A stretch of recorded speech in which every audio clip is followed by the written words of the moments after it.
ကဲကျွန်တော်တို့ဒီကနေ့6နာရီမှာကန်ကြမဲ့ကျွန်တော်တို့ Manchester United ပွဲစဉ်ရှိပါတယ်ကျွန်တော်အနေနဲ့ဒီပွဲစဉ်လေးကိုပွဲကြိုသုံးသပ်ချက်ကလေးပြုလုပ်ပေးသွားချင်ပါတယ်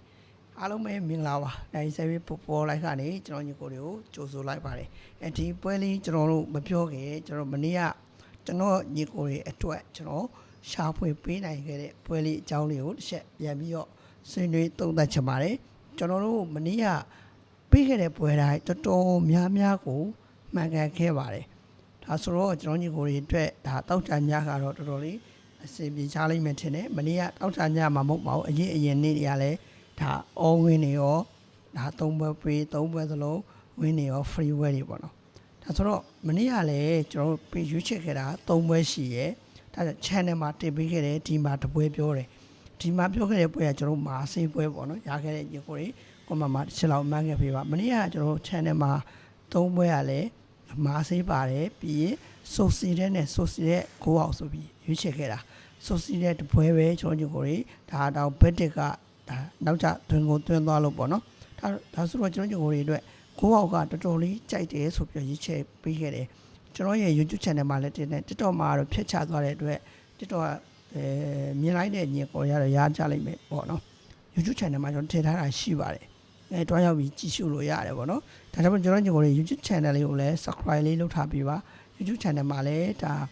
ကျွန်တော် TikTok လို့ပဲကျွန်တော်တင်ပေးပါတယ်ဒါဆိုတော့ကျွန်တော်တို့မနေ့ကကျွန်တော်တို့စုစည်းတဲ့ကိုကတော်တော်လေးကြိုက်တဲ့အတွက်ကျွန်တော်ရဲ့ channel မှာလည်းအကြိုက်ဆုံးဆိုပြီးတော့တင်ပေးခဲ့တယ်ဒါကြောင့်မလို့ channel လေးကိုကျွန်တော်ကမဖြစ်မနေ join ထားစေချင်တာပါ join နည်းကလည်းလွယ်ပါတယ် TikTok ရဲ့ wall ထဲမှာ join မုံ join နည်းလေးရှာပုံရှာနည်းလေးတင်ထားပါတယ်ဒီဒါရေးထားတယ်ပေါ့နော်အဲ့မှာလက်အမဲလေးလည်းရှိရဲအဲ့ရလေးလည်းဝင်လာလိုက်လို့ရတယ်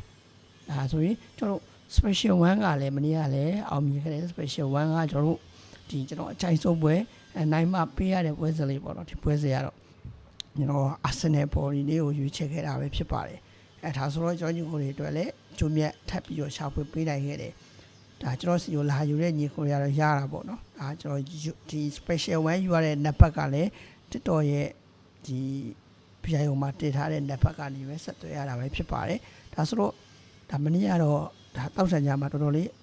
ရှာဖွေပေးနိုင်ခဲ့တယ်ဒါဆိုတော့ဒီနေ့ညအဆုံးပဲဖြစ်တဲ့ဒါဟိုစီးရီးနဲ့ Manchester United ပွဲစဉ်ရောဘယ်လိုဖြစ်ပလဲဒီပွဲစဉ်မှာတော့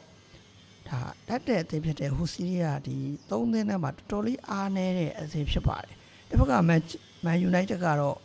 ဒီယာဒီမှာဒါကစားသမားတစ်တွေတော်တော်လေးခေါ်ထားတဲ့အသင်းဖြစ်တယ်ဒါပေမဲ့ဒီကစားသမားဘယ်လိုတွေအဝင်အောင်မလဲလက်ရှိအခြေအနေရောဘယ်လိုတွေ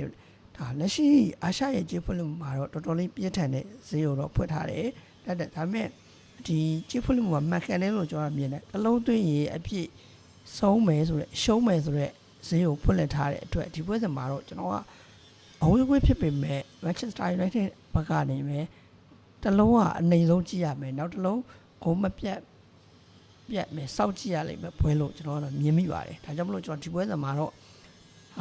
Michael Carrick ရဲ့ကျွန်တော်တို့ Manchester United ကအဝေးကွဲကနေအနေဆုံးနှလုံးပြတ်သွားလိမ့်မယ်လို့ကျွန်တော်ထင်မိပါတယ်Z2 လောက်ခံမှန်းတယ်ပေါ့နော်ခိုးရလက်ကိုဒါကတော့ကျွန်တော်ရဲ့အမြင်ဖြစ်ပါတယ် brother တို့ရောဒီပွဲစဉ်ဘယ်လိုမြင်လဲပေါ့ဟိုစီးရီးကဘယ်လိုတွေလှုပ်ပြလဲအောင်မလဲဆိုပါဦးတစ်ချက်လောက်